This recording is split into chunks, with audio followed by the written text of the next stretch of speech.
Doctor Palanivelu ఆత్మకథను ప్రతి ఒక్కరూ తెలుసుకోవాల్సిన అవసరం ఉందన్నారు మాజీ ఉపరాష్ట్రపతి వెంకయ్య నాయుడు. హైదరాబాద్ దస్పలా హోటల్లో సీనియర్ జర్నలిస్ట్ రామచంద్రమూర్తి రచించిన సాహసమే ఊపిరిగా అనే పుస్తకాన్ని ఆవిష్కరించారు వెంకయ్య నాయుడు. డాక్టర్గా ప్రపంచ స్థాయిలో గుర్తింపు పొందిన పళనివేలు జీవిత చరిత్రను పుస్తక రూపంలో తీసుకురావడం అభినందనీయమన్నారు.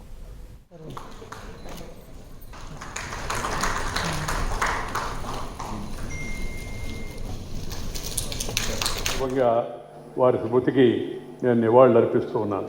ఉపాధ్యాయుడిగా మొదలైన వారి ప్రస్థానం రాష్ట్రపతిగా, ఉపరాష్ట్రపతిగా, రాష్ట్రపతిగా దేశానికి దిశానిర్దేశం చేసే మార్గంలో నడిచింది. ఈరోజు అంటే అంత మంచి రోజు, ఒక సందర్భోచితమైన కార్యక్రమంలో పాల్గొన్నందుకు నాకు ఎంతో సంతోషంగా ఉంది.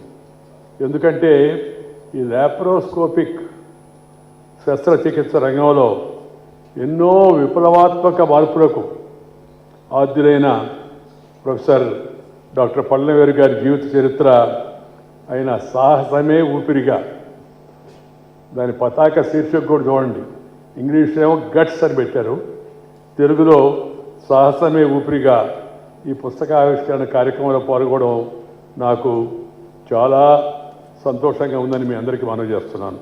సందర్భోచితం అని ఎందుకు అన్నానంటే, డాక్టర్ పళనివేలు గారు కేవలం తన యొక్క వృత్తిలో వైద్యుడిగా, శస్త్రచికిత్సల్లో ప్రఖ్యాతిగాంచిన వ్యక్తిగా, ఆ వైద్యుడిగా మాత్రమే తన పాత్రను పరిమితం చేసుకోకుండా తాను నేర్చుకున్న విజ్ఞానాన్ని ఎంతోమంది వైద్య విద్యార్థులకు, జూనియర్ విద్యార్థులకు, సీనియర్ సహచరులకు కూడా ఆయన దాన్ని బోధిస్తున్నారు, అందజేస్తున్నారు.